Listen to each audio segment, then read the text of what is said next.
Sabe que hoje nós estamos, eu e minha esposa, estamos completando 20 anos de casados. O nosso segundo casamento.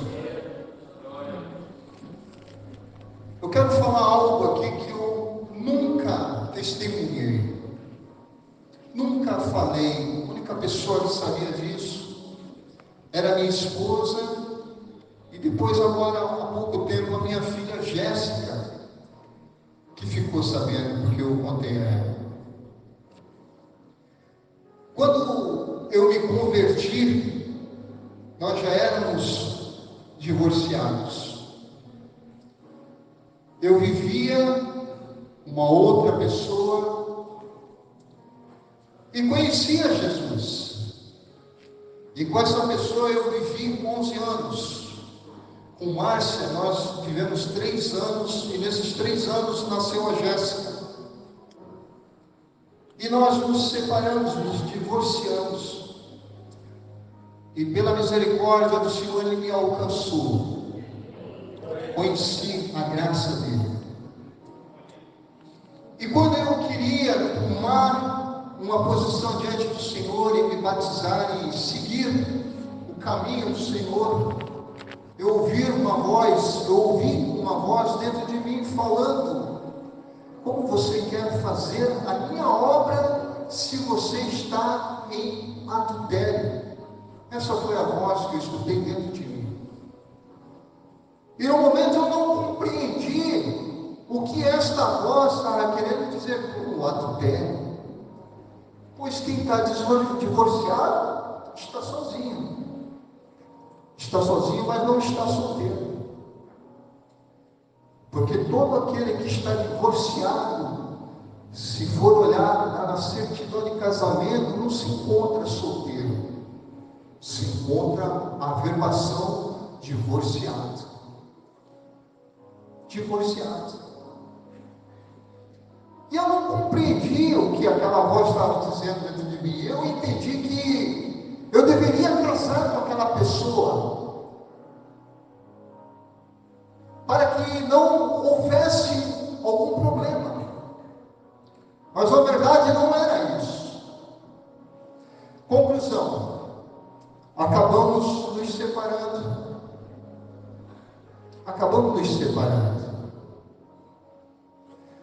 E passados meses, eu conheci uma pessoa. Mas eu só paquerava essa pessoa, não cheguei a falar nada para essa pessoa. E eu orava a Deus e falava: Senhor, eu peço a Ti, Senhor, que o Senhor ponha uma serva Tua no meu caminho, que seja uma mulher de Deus, uma mulher que fale a mesma língua. E pedi para o Senhor, aquele dia eu fiz um jejum e coloquei Deus contra a parede. Não faça isso, nunca coloque Deus contra a parede. Não faça isso. Eu, na minha ignorância, eu fiz isso. E falei: Senhor, eu quero uma resposta Tua até o meio-dia de hoje. Isso era uma sexta-feira para um sábado. Quando deu meio-dia, não recebi nenhuma resposta de Deus. Entreguei meu jejum e fiquei quieto. Passaram alguns momentos, questão de acho que uma meia hora mais ou menos, o telefone toca. E era a Jéssica me ligando. Porque no domingo era dia dos pais. E ela pergunta: pai, amanhã o senhor vai estar trabalhando, né? Que seria o domingo e dia dos pais. Eu falei: sim, filho, estarei. Eu posso ir aí almoçar com o senhor? Eu falei: venha. E ela veio, mas a minha surpresa, ela não veio sozinha, ela veio acompanhada. Veio com Márcio. Mas nós éramos como um cão e gato. Até na polícia nós fomos parar. Nós não podíamos nos encontrar porque era toda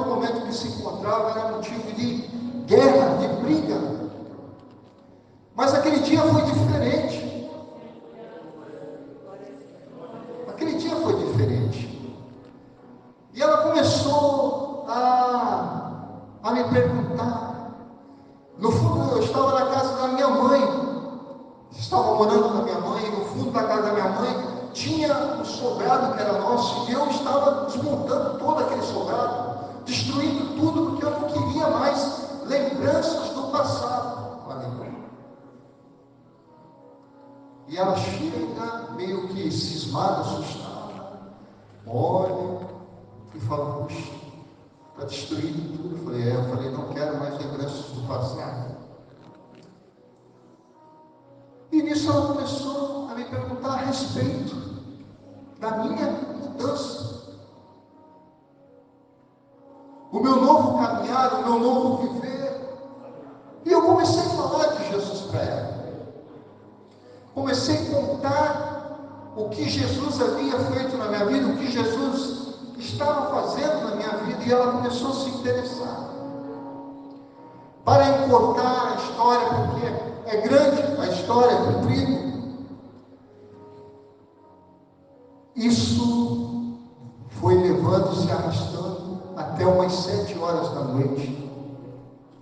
E ela falava: vou embora, e não ia embora, e ficava, e puxava um assunto, outro, até que foi mais ou menos umas 7 horas. Eu falei: Márcia, eu preciso ir passar da minha farda, que amanhã eu vou trabalhar. E ela falou: eu vou no banheiro. E para ir no banheiro eu tinha que passar na porta do quarto que eu estava. Eu entrei para o meu quarto, ela foi para o banheiro, e quando ela voltou, ela entrou no quarto e falou assim: quando eu soube que você havia voltado para casa da sua mãe, meu coração bateu forte de novo. Eu olhei para ela espantado e fiquei surpreso. Eu falei para ela: Márcia, eu não sei se isso é de Deus ou se é do diabo. Ela se espantou e perguntou: por quê? Eu falei: Márcia, nós vivemos em mundos diferentes. Eu não vivo mais o que você vive. Você gosta de baile, você gosta de carnaval, você gosta de tudo que o mundo oferece. Eu não vivo mais isso não faz mais parte da minha vida. E justo naquele dia que eu havia pedido para o Senhor me dar uma resposta, ficou algo meio confuso na minha mente, eu não conseguia entender aquilo. Eu achava que o inimigo estava articulando algo, mas para a honra e glória do Senhor, ela acabou se rendendo aos pés do Senhor. E depois de 1 ano e meio, quase 2 anos, nós nos casamos de novo. A pergunta é: por que Deus trouxe a minha esposa? Aqui estava divorciada. Por quê? Por quê?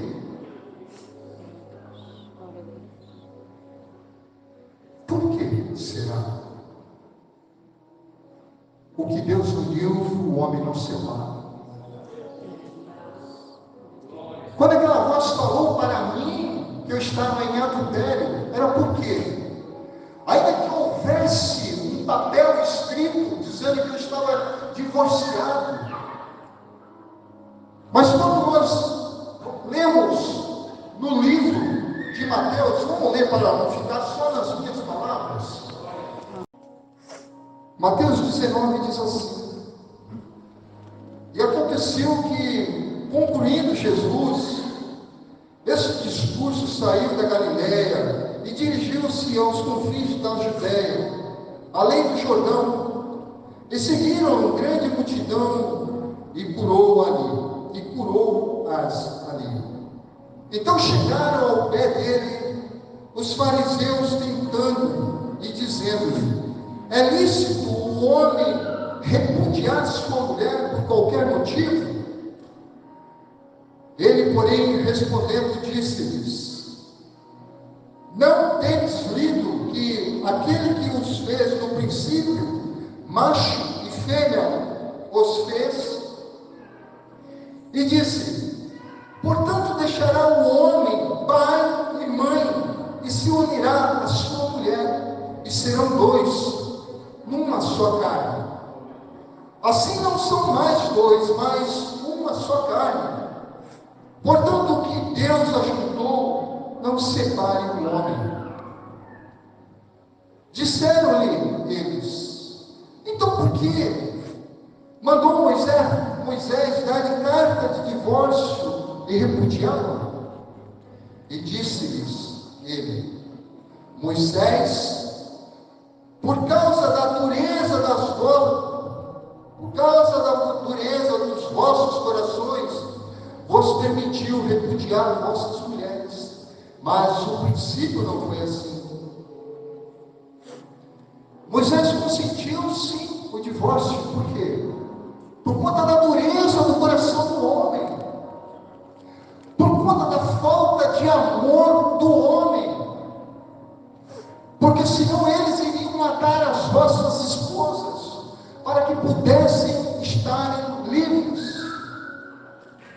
Vamos continuar lendo. Eu vos digo, porém, que qualquer que repudiar sua mulher, não sendo por causa de fornicação, e casar com outra, comete adultério. E o que casar com a repudiada também comete adultério. Louvado seja o nome do Senhor. O único motivo que era permissível repudiar a mulher é se ela cometesse adultério. Mas precisamos entender uma coisa. Quando Jesus está falando aqui, ele está falando da época da lei. Jesus está falando da época da lei. Quando aquela mulher foi pega no ato de adultério, o que aconteceu? Qual que era a sentença para quem fosse pego no ato de adultério? Tanto o homem quanto a mulher eram apedrejados. Nesse caso, o marido que tinha sido traído, a mulher ia ser apedrejada. Então, não ia haver divórcio nem separação. Ele estaria viúvo, porque ela ia ser sentenciada à morte.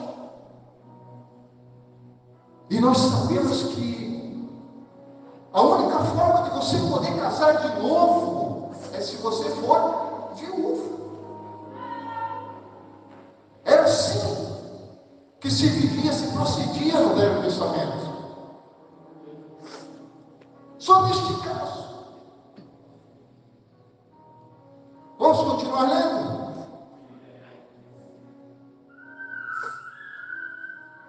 Glória a Deus. Eu quero ler com vocês. Vamos continuar aqui. Disseram-lhes seus discípulos: se assim é a condição do homem relativamente à mulher, não convém casar. Eles entenderam que o negócio era pesado. Louvado seja o nome do Senhor. Vamos abrir o livro, a Bíblia no livro de 1 Coríntios 7:10. Vamos ver o que fala lá.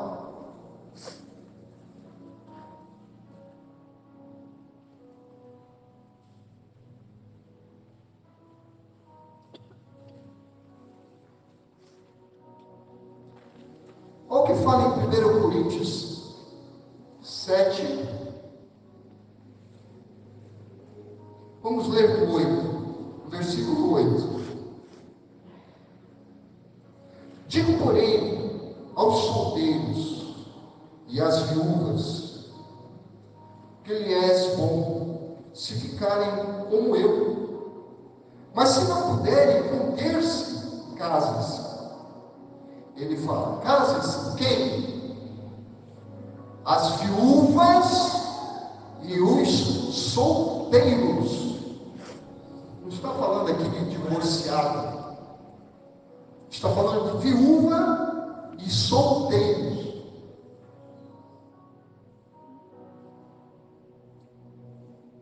todavia, aos casados, mando eu, todavia aos casados, não eu, mas o Senhor, que a mulher não se aparte do marido, se porém se apartar, que fique sem casado, ou que se reconcilie com o marido, e que o marido não deixe a sua mulher.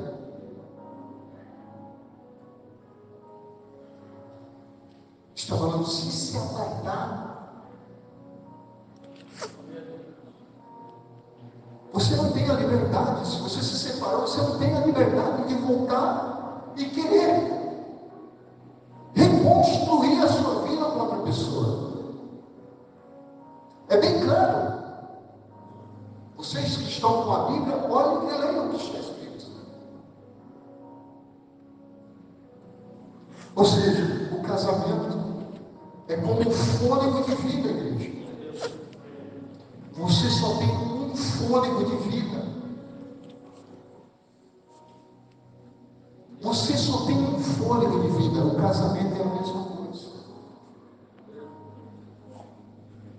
Para você poder constituir outra família, só se você estiver viúvo. Por que Deus restaurou então o meu casamento? Por que aquela voz dentro de mim falava que eu estava em adultério? Porque eu não era viúvo, eu tinha uma esposa viva.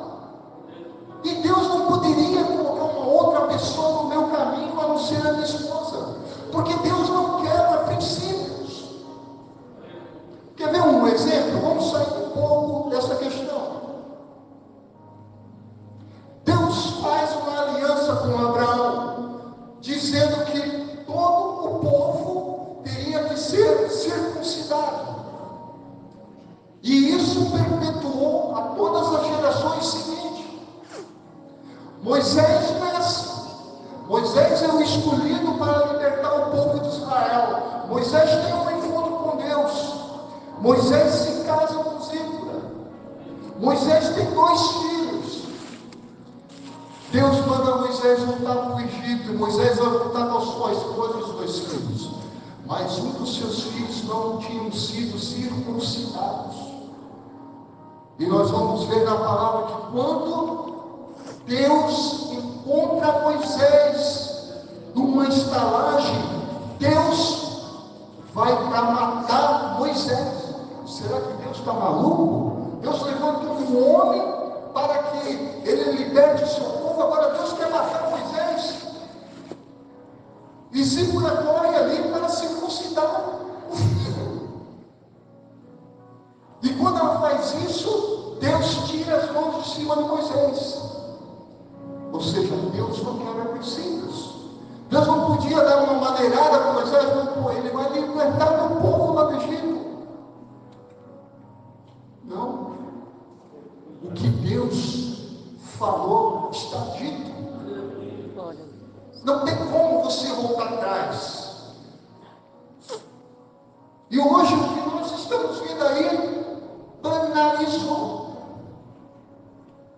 O camarada casa hoje, por motivo qualquer, ele não dá mais para viver como eu fiz no passado. Se divorcia e vai casar. Isso não existe diante de Deus, não existe. Não existe.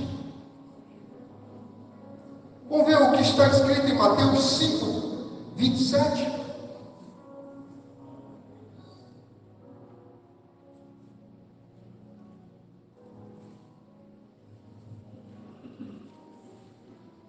Glória a Deus. Mateus 5, 27. Mateus 5, 27 fala sobre o adultério. Ouviste que foi dito aos antigos: não cometerás adultério. Eu vos digo, porém, que qualquer que atentar numa mulher para cobiçar, já em seu coração cometeu adultério com ela. Portanto, se o teu olho direito te escandalizar, arranca-o e atira para longe de ti, pois te é melhor que se perca um dos teus membros do que seja todo o teu corpo lançado no inferno. E se a tua mão direita te escandalizar, corta e atira para longe de ti, porque é melhor que um dos teus membros perca do que seja todo o teu corpo lançado no inferno. A questão do adultério é porta do inferno. É porta do inferno. E as pessoas estão levando, aí casa aqui, descasa, casa com o outro, descasa, adequando a palavra do Senhor aos seus caprichos, às suas vontades. Vamos continuar? Versículo 31, sobre divórcio. Também foi dito que qualquer que deixar a sua mulher, dê-lhe carta de desquite. Eu, porém, vos digo que qualquer que repudiar sua mulher, a não ser por causa de fornicação, faz que ela cometa adultério. E qualquer que casar com uma repudiada, comete adultério. Se ela é casada, ela foi repudiada, comete adultério também. Não existe a liberdade. O diabo está usando isso como uma ferramenta para enfeitiçar os homens e as mulheres, principalmente dentro da casa do Senhor, achando que pode.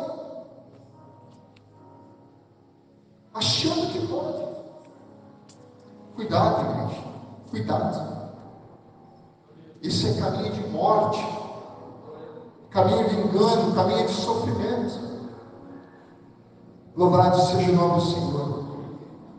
1 Coríntios 6, 9 e 10. Vamos ver lá?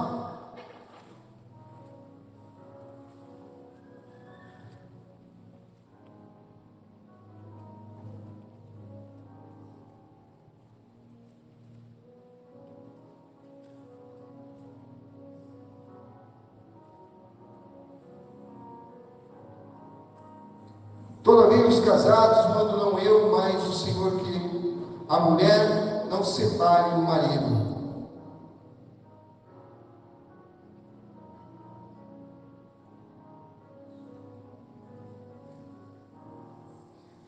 Primeiro Coríntios 7, 10. Não, esse aqui mesmo. 1 Coríntios 6, 9.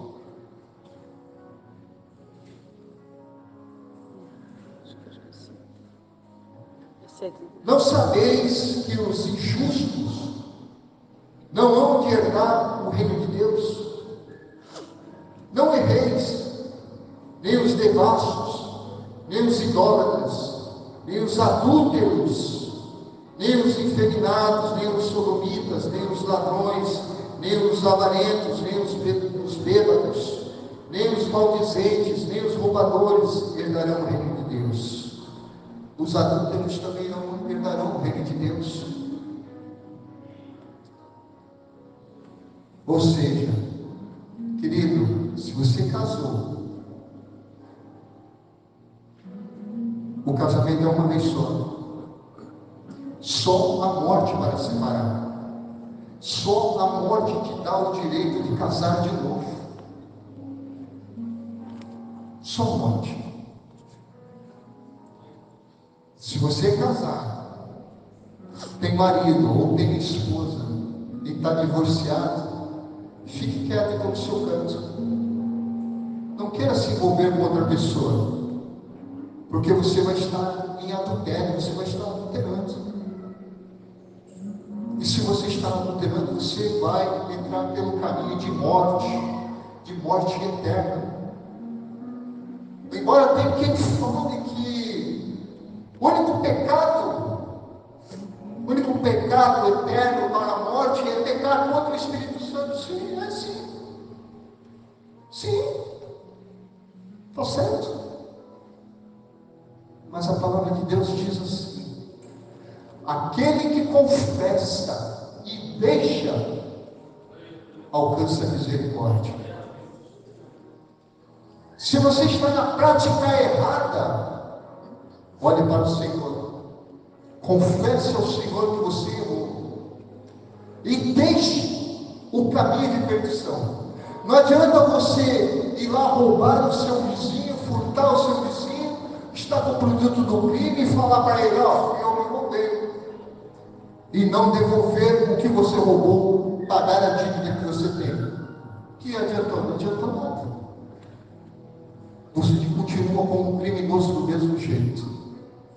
Mas a partir do momento que você ressarcir aquilo que você pegou, pagar aquilo que você deve, você está livre.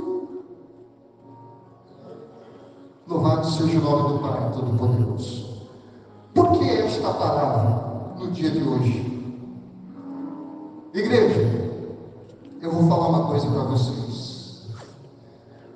Já fazia tempo que meu coração queimava para falar essa palavra para a igreja do povo.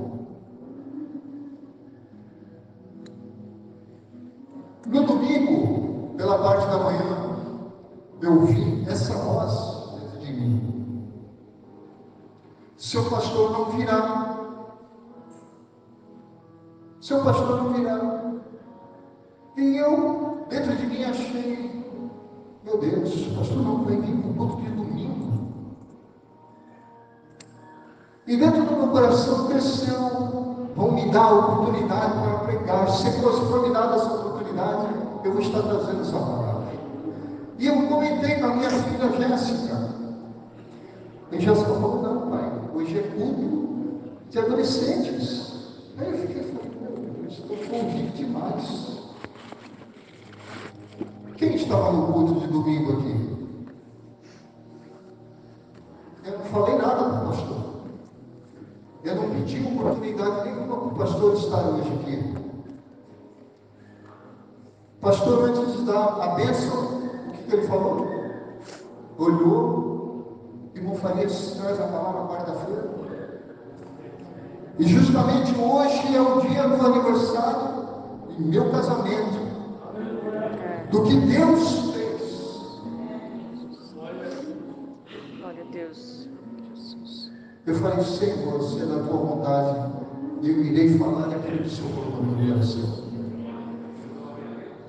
E aqui eu estou para trazendo esta palavra, para que haja um despertamento, para que você não ache que você está vivendo uma vida legalizada, irregular diante de Deus. Porque a casa do Senhor, a igreja do Senhor, tem ido de mal a pior, por conta dessas brechas que estão sendo abertas. Estão burlando aquilo que Deus deixou determinado.